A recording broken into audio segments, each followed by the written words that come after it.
In April 2025, Israel Prime Minister Benjamin Netanyahu traveled to the United States, US and held meetings with President Donald Trump, only returned from the official trip and intensified more aggressive military campaigns in Gaza and staged a military confrontation with Iran, which led to the killing of almost 1,000 Iranians in a 12-day war with the Islamic country. On Tuesday, Prime Minister Benjamin Netanyahu told his cabinet members that he will travel to the US next week to hold very important security meetings with President Donald Trump and the US lawmakers amongst others, while specifically telling the cabinet members that the details of the scheduled meetings are things he cannot reveal at the briefing. According to Prime Minister Benjamin Netanyahu, "I am due to leave next week for meetings in the US with US President Donald Trump, Vice President Vance, Secretary of State and National Security Advisor Marco Rubio, Secretary of Defense Pete Hegseth, the President's envoy to the Middle East, Steve Witkoff, the Commerce Secretary. We have several items to close beforehand in order to reach the trade agreement, and several additional matters, meetings with congressional and Senate leaders and security meetings which I will not detail here. These come in the wake of the great victory that we achieved in Operation Rising Lion. Taking advantage of the success is no less an important part of achieving the success. On two issues, I would like to thank you, ministers of the government. You are doing the work, you have done, and are doing, critical work to realize these achievements. Of course, I would like to expedite the rebuilding, which includes almost all, if not all, of the ministries here. I think that there is great value in this, that there should be a unification of forces here. This finds expression among the people, but also in the government and the Knesset. I must also say something about the opposition, which during the great challenge, lined up, almost all of them. This is important and I hope that it will be preserved as a compass for the future. In any case, each and every one of you has my gratitude for the exceptional cooperation and for the excellent work. Thank you very much. While the Prime Minister, Benjamin Netanyahu meeting at the Koya in Tel Aviv, with the IDF General Staff Forum, together with Defense Minister Israel Katz and IDF Chief of Staff Lieutenant General Eyal Zamir, the Prime Minister commended the Major Generals of the IDF for their part in Operation Rising Lion in Iran and thanked them for their contribution to ensuring the eternity of Israel. Personally, I would like to express immense appreciation and gratitude to you Defense Minister Israel Katz, to you IDF Chief of Staff Eyal Zamir and to you, the members of the General Staff Forum for perfectly executing the missions that we set. A people that rises up as a lion, and much more. Over the centuries of our exile, the Jewish people lost the ability to oppose those who attacked it. We became as a leaf driven in the wind, a people that experienced exile, pogroms, murders and, in the end, the worst act of murder in history. When the fathers of Zionism arose approximately 130 years ago, most of them did not think that the attacks on the Jewish people would end with the establishment of the State of Israel, but that we would formulate the diplomatic and military force to oppose these attacks. This is the line that separates between the generations of Jewish history and what has happened in our generation, the establishment of the state and the IDF. In Iran, a threat was created for us that was no less strong and perhaps even greater than the pan-Arab threat at its peak, and it still threatens us. 40 years ago, and certainly 35 years ago, I thought that the greatest danger to humanity was the link between nuclear weapons and an Islamist regime, or the link between an Islamist regime and nuclear weapons. But Iran did not suffice with this because, in effect, they built three axes of annihilation. First, the noose, a plan for the annihilation of Israel by means of an axis. The second, a plan for the annihilation of Israel by means of a missile threat. And the third, a plan for the annihilation of Israel by means of a nuclear threat. This is the raison d'etre of the regime. This is not the only reason why they want to annihilate us and we are not their main objective.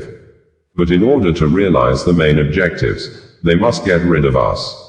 It is impossible to conquer the Middle East without annihilating Israel. And if there is no Israel, the Middle East collapses immediately. The state of Israel was like a person who has two cancerous tumors. One was the nuclear threat and the second was the missile threat. If you do not excise them, you die. It could be that you excise them and they return, like you treat cancer. But if you do not excise them, we die. Therefore, there was no question here. We had to make this decision, and the way in which it was made, unanimously by the political echelon, and unanimously by the IDF command, under your outstanding leadership, which improved exceptionally on a daily and weekly basis.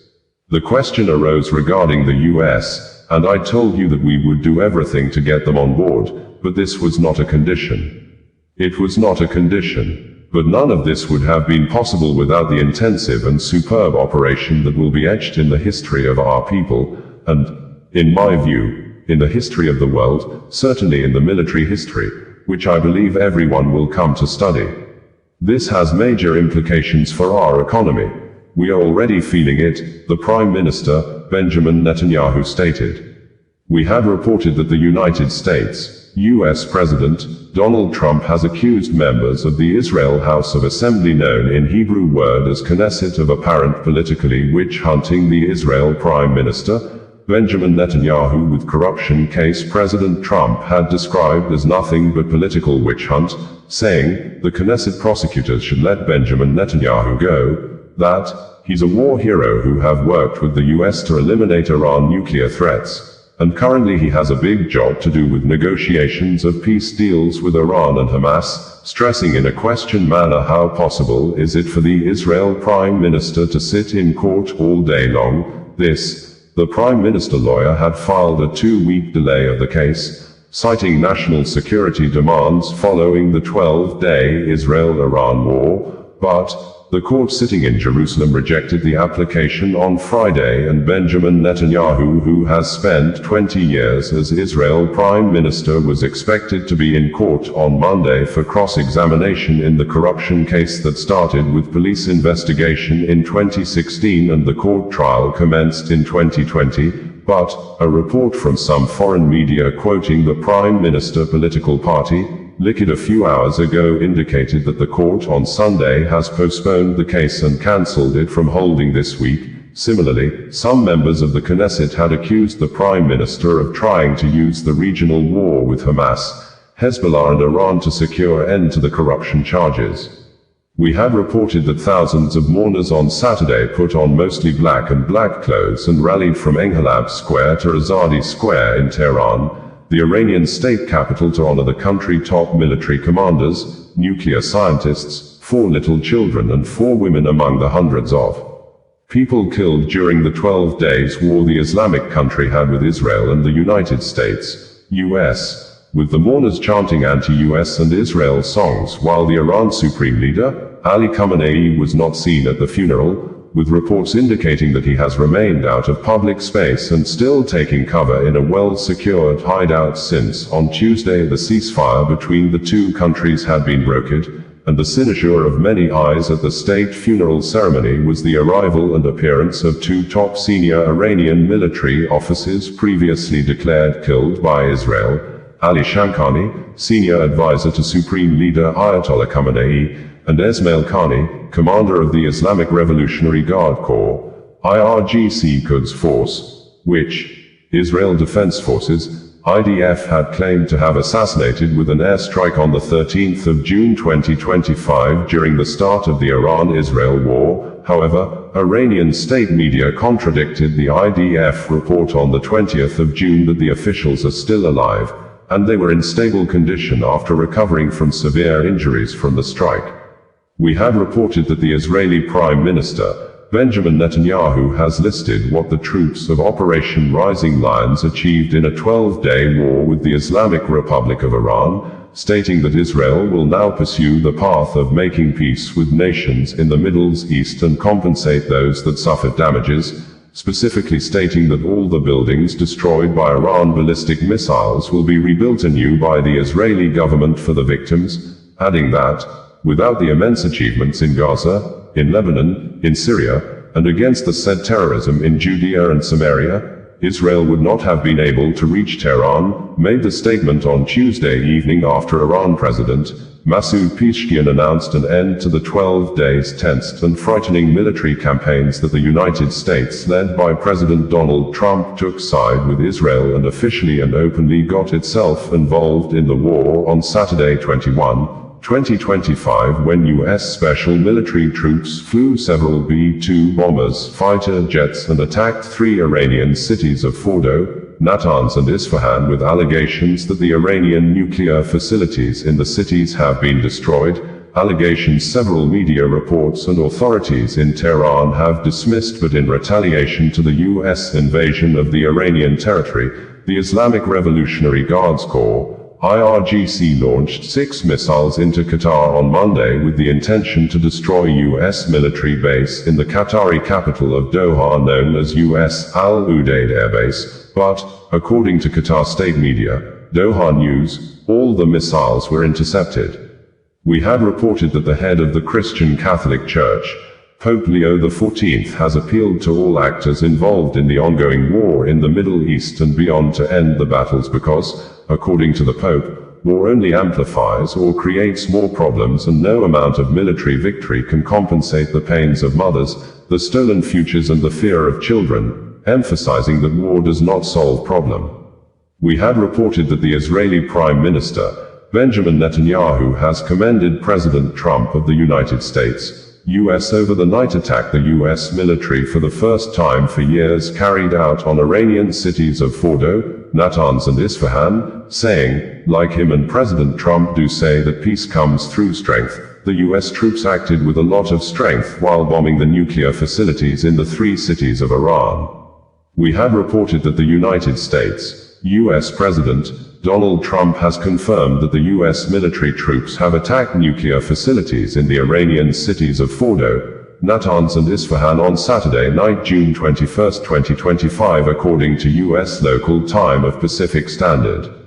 Time, PST, which was already early morning night on Sunday, June 22, 2025 for countries on Greenwich Mean Time, GMT, saying, the U.S. military attacks on Iran was completely successful, as White House published photographs of President Trump and his cabinet members said to be watching the U.S. operations in Iran nuclear sites, although no authority in Iran has issued any statement over the attacks, and some of the media in Iran are yet to give update on the conditions of things in the 3 cities, but an apparent military insider, media of Iran Armed Forces, Daily Iran Military, tweeted that residents in the vicinity of Fordo reported no indication of a major explosion, while also adding that the deputy political editor of Islamic Republic of Iran Broadcasting, IRIB, was on live TV program in the station saying Iran has already evacuated 3 nuclear sites some time ago.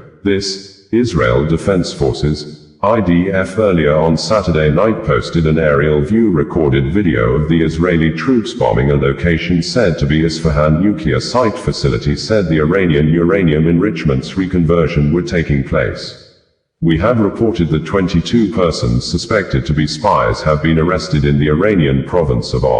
with an apparent military insider, media that operate with a verified social media handle, Iran Armed Forces, stating that the 22 individuals were linked to Israeli intelligence services, and police authority in according to AFP, confirmed the arrest of the 22 persons the police said are Israeli spies. This, Israel Defense Forces, IDF, in a statement issued on Saturday morning, said that Israeli troops in a precise attack killed the commander of the Palestine Corps of the Quds Force, Saeed Azadi, in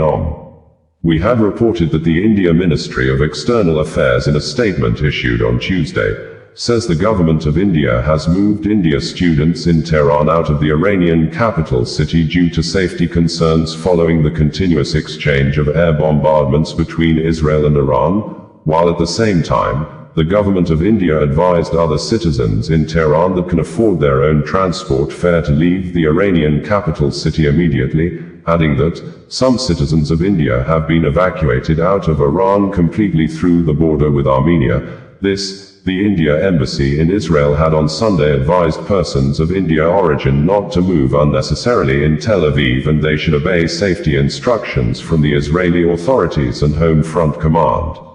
We had reported that the ongoing military campaigns between Israel and Iran on Monday did not spare journalists as the Islamic Republic of Iran Broadcasting IRIB building in Tehran was hit by Israeli missile, with the Israel Defense Forces IDF saying that the media was one of the Israeli military targets to block the military communications of Iran armed forces, which the Iran armed forces immediately retaliated with ballistic missiles fired into Israel. And IDF in a statement issued late hours on Monday confirmed that millions of Israeli residents are currently running into bomb shelters with air raid sirens sounding across several places in Israel. A video currently trending on social media showed the TV host, Sahar Amami, fleeing the studio when the station was hit by a missile during a live broadcast. Although there are reports from Iran that the state media resumed normal operations minutes after the attack, but there are unconfirmed reports that some journalists were killed in the attack as part of the building was completely on fire. This international news agency, Reuters, put the total deaths recorded so far since the war began on Friday at 248, quoting Iranian source of Iran suffering 224 deaths, and Israeli source saying Israel has recorded 24 deaths. We had reported that not less than 100 persons, mostly civilians, have been confirmed dead less than 48 hours since, on Friday early morning night, Israel and Iran began new massive waves of offensive military campaigns that have forced commercial airplanes to avoid the troubled Middle East airspace as the two countries fly missiles of mass destruction in the air corridors, with local media confirming Iran ballistic missile killed 10 persons and injured more than 20 others at a single building struck at Bat Yam city in Israel as the angry Iranian soldiers launched a massive, all-night continuous air bombardments campaign against the state of Israel that earlier on Friday began the new offensive military campaign when it flew fighter jets to strike Iranian military homes, nuclear weapon facilities, killing Iran nuclear weapons scientists, military leaders including Iranian Chief of Staff and Commander of the Islamic Revolutionary Guards Corps, IRGC, alongside almost 60 civilian death casualties. This, President Donald Trump of the United States, U.S. in a statement issued on Friday shortly after Israeli attack via his personal verified social media handle on his own Truth social media platform, praised and boasted about the military strength and capability of Israel, saying, "Things will only get worse for Iran because he gave them a chance to make a deal but they ignored the chance," adding with some level of mockery that the Iranian hardliners who spoke bravely are now dead as a result of the Israel attack on Iran, saying with emphasis that the US produces the best lethal military equipments anywhere in the world, and Israel already has a lot of the US military leather equipments, adding that Israel knows how to use the weapons and more will be giving to them. And in another statement issued also through the Truth social media platform on Saturday shortly after the unprecedented military parades to mark the 250th anniversary of the founding of the United States Army, President Donald Trump threatened to unleash the full strength and might of the U.S. armed forces to attack Iran at a level never seen before if Iran dare attack U.S. in any way, shape or form, claiming that the U.S. had nothing to do with the Israeli attack on Iran. Reacting earlier, Iran's Supreme Leader, Imam Saeed Ali Khamenei, said Iran will retaliate Israeli attack with a strong response of no mercy, just as Iranian President Masoud Pezeshkian said Israeli attack on Tehran on Friday killed military commanders, nuclear scientists, women and children, while wishing President Donald Trump and U.S. armed forces happy birthday on Saturday. Israel Prime Minister Benjamin Netanyahu alleged that Iran made an attempt to assassinate President Donald Trump twice, adding that Israel attacked the military and nuclear facilities in Tehran on Friday because Iran was building intercontinental nuclear weapons that could be used to destroy Israel and any other country in the world. Osasua Redio, bringing you the news in a more digital way.